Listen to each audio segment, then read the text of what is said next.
All right, so we're working on the M3, on the dirty old M3, and we're gonna bring the light over here. And it's actually not that bad. Doesn't have too much carpet gravy on it, as I'd like to call it. It's like a quick vacuum, and then a quick pass with the shampooer, and we should be pretty good. So we got the front seats out, we got the bottom of the back seat out. We need to pull the upper part of the back seat out and the back dash, and then the headliner, and then all the pillars in the headliner. What we're gonna do now, we have this seat. This is the driver's side seat. You can see it's got a little bit of wear here. I'm getting in and out. A little bit of fade going on. So we're gonna take our leather repair operation here, and autoleatherdye.com. This is not sponsored. I bought this myself. I'll put a link in the description if you guys want to try it. This is a two-part, so this is a cleaner. You use a cleaner and like a Scotch-Brite, and then you go spray at the end and wipe it off the clean microfiber. And then once you clean all the leather, you let it dry a little bit, and you put this stuff on the sponge and wipe it right on there. And that'll make these seats look like brand new. We already did a little test spot in the passenger seat, and it looks pretty much perfect.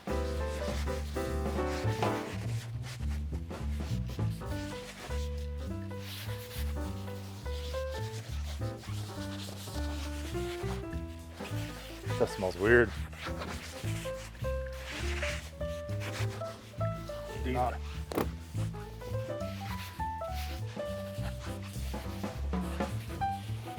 right, so all we're doing here, we just took our gray Scotch-Brite pad and kind of scuffed everything down and made it all look kind of dull. We're taking a little bit of this prep spray and our microfiber, and we're just pulling off any little bit of that dirt, any lot bit of that dirt,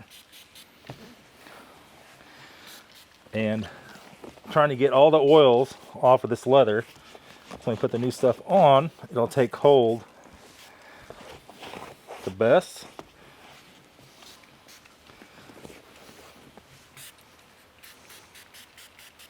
You could also use simple green with this. I think I was saying that before. I'll say something, I can't remember if I said it on camera or said it to Philip or who I said it to, so I'm going to repeat myself. I apologize. I'm just going to scrub every bit of this off. Headrests and all.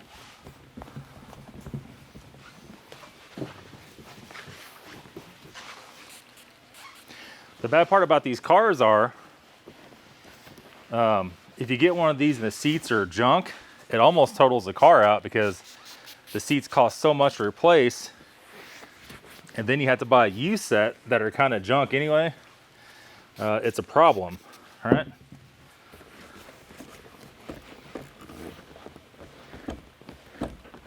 Getting all the creases, every little crevice, everything out. Look at the dirt that's pulled off of that seat, all right? Nasty. Let's spray Philip right in the lens there. Okay, I think we're about there. Let me get this bottom just a little bit better.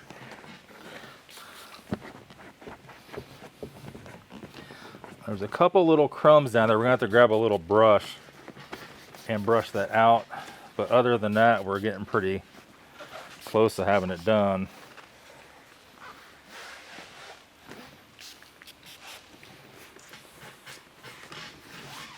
All right, pretty much done it all twice.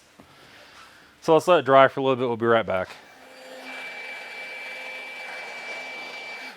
Okay, so we took the blower, blew all the little crevices out to make sure all the moisture is out of it. And that's all good. So one thing I noticed on the seat, dangerous isn't it, sitting it there and knock that thing over, is there's a little bit of sag right here in the leather, just general wear. We try to get down in every crevice. You can see it's a little bit dull, but that prep stuff did soften up quite a bit. And here's a little bit of wear here. So let's go and wipe over this once real quick where that wear's at. and that might take several coats.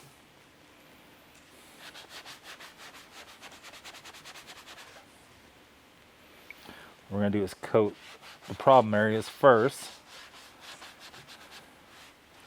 I mean, this stuff like really works. The problem area's done, and that's gonna soak in just a smidge. You see any other spots that are white? I think that's pretty much it. So we're gonna put the cap back in this bottle. We have a heat gun somewhere. We're gonna fish that out, put on low, and kind of dry this and dry the little spot there, and then we're gonna do the whole thing. But we're just kind of drying this in a little bit, guys. You don't want to put much heat on it, just a little bit of warmth. It doesn't take much to dry it. Now, what we're gonna do, we're gonna do both these seats. We're not gonna set them tonight. So how they recommend you do it is you leave it sit overnight. So obviously you don't put the stuff on there, go jump in your car with white pants on and think it's gonna work out for you. It's definitely not. Just gonna check the heat a little bit, just fairly warm. You could use a hairdryer, you could use whatever. You could probably use nothing, it just might take a little bit longer. I think we're pretty much dry enough. Yeah, we're dry enough to recoat now. Because I just put a very thin coat. You can see it's drying in a little bit. You can see a little more. And once we coat it again, it won't be that way at all. Okay, so this is actually the second coat. We're gonna two coat that little spot and this little spot here, just to make sure we have enough product on it. They say if you have to, you can put up to 5 or 6 coats on it, as long as you dry it in between. You don't put real heavy coats on it. Obviously, you put more than one coat, you want to give it a little more time to set up. We're good and dry here on the second coat. We're just gonna wipe a light coat over the whole seat. We just want the whole thing to look factory original and not shiny in one spot and weird in the next and all this other stuff. So just go in here, and the sponge has a pretty sharp corner on it, so we could actually get down right against that. So,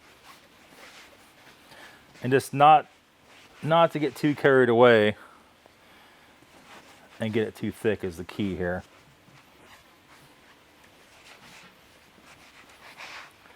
This is not something that could really peel off. It's not like an aerosol by any means. It's more just like a liquid dye, right?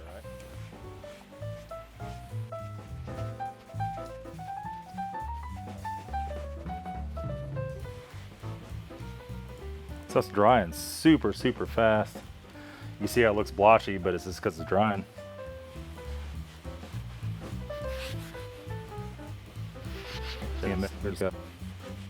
See how it's drying very quickly.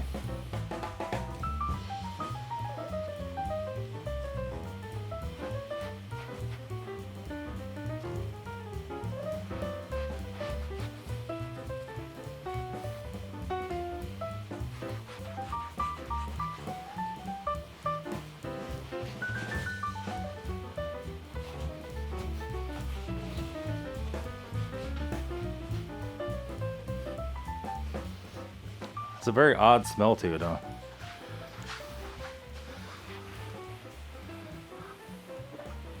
What do you think that smells like, Philip? Shoe store?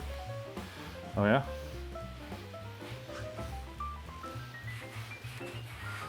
Probably is the dye they use at the shoe store, more than likely.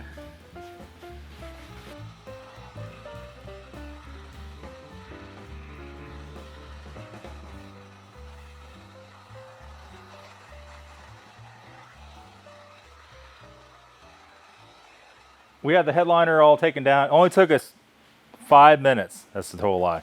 It took about 30 minutes. So we popped the door seals off just a little bit. That pinches the headliner. We took the dome light out. We took all the sun visors out. The switch for the sunroof and the A, B, and C pillars are out. Okay? So at that point in time, we're going to fill it back up a little bit here. There's only one way this thing comes out, and that is out one of the back doors at an angle, and it barely will come out. like that.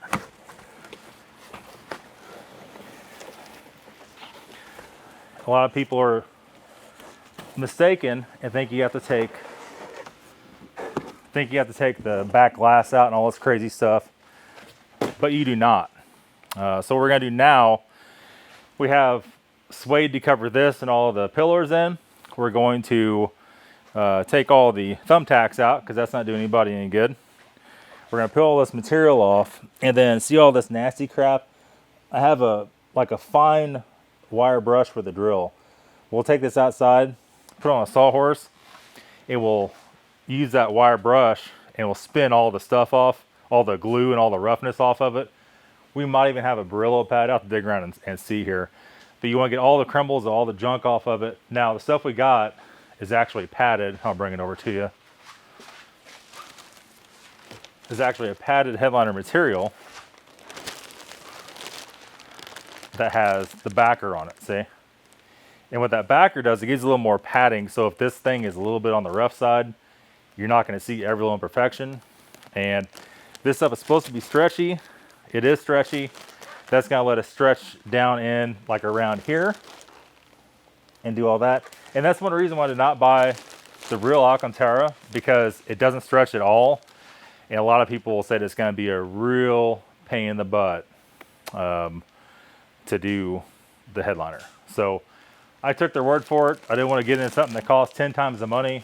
It'd be 10 times the hassle. And then here we had the back dash, which I was going to cover in the thin suede, same as A, B, and C pillars. I truly think instead of going through all that, I think we're going to do the fabric dye on this, and it'll look 100%.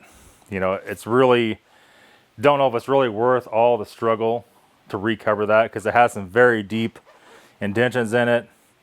Then we have to do the same thing. It's that same board. You have to scrape all that. It might be easier just to wipe off the microfiber, get all the little dusty and cat hair off of it, and do it like that. But we're moving along with the M3. A little bit of a pain in the butt. I guess we're going to cut the video here. We're all disassembled, and Philip's going to shampoo the carpet, and we're going to start getting this cleaned up. The one last thing, your seat is done. I wiped another full coat on it, and it was a little bit blotchy after the first coat, a little bit streaky, but now you can see it looks really, really, really good. Obviously here where it has a little bit of wear, you know, it's a little bit stretched. It's going to be that way, but I don't know how it looks on camera, but in real life it looks good. Might be totally different on camera, I don't know. We're gonna go ahead and do the other passenger seat, the back seat bottom and top. We have enough product, like why not, right? The back seat's got a couple little dry looking spots on it. I think we better all spend a little more time, get everything absolutely perfect on it, than half-ass anything at this point. That's gonna be it, guys. Thanks for watching. We'll see y'all later, very soon, maybe tomorrow, with another video.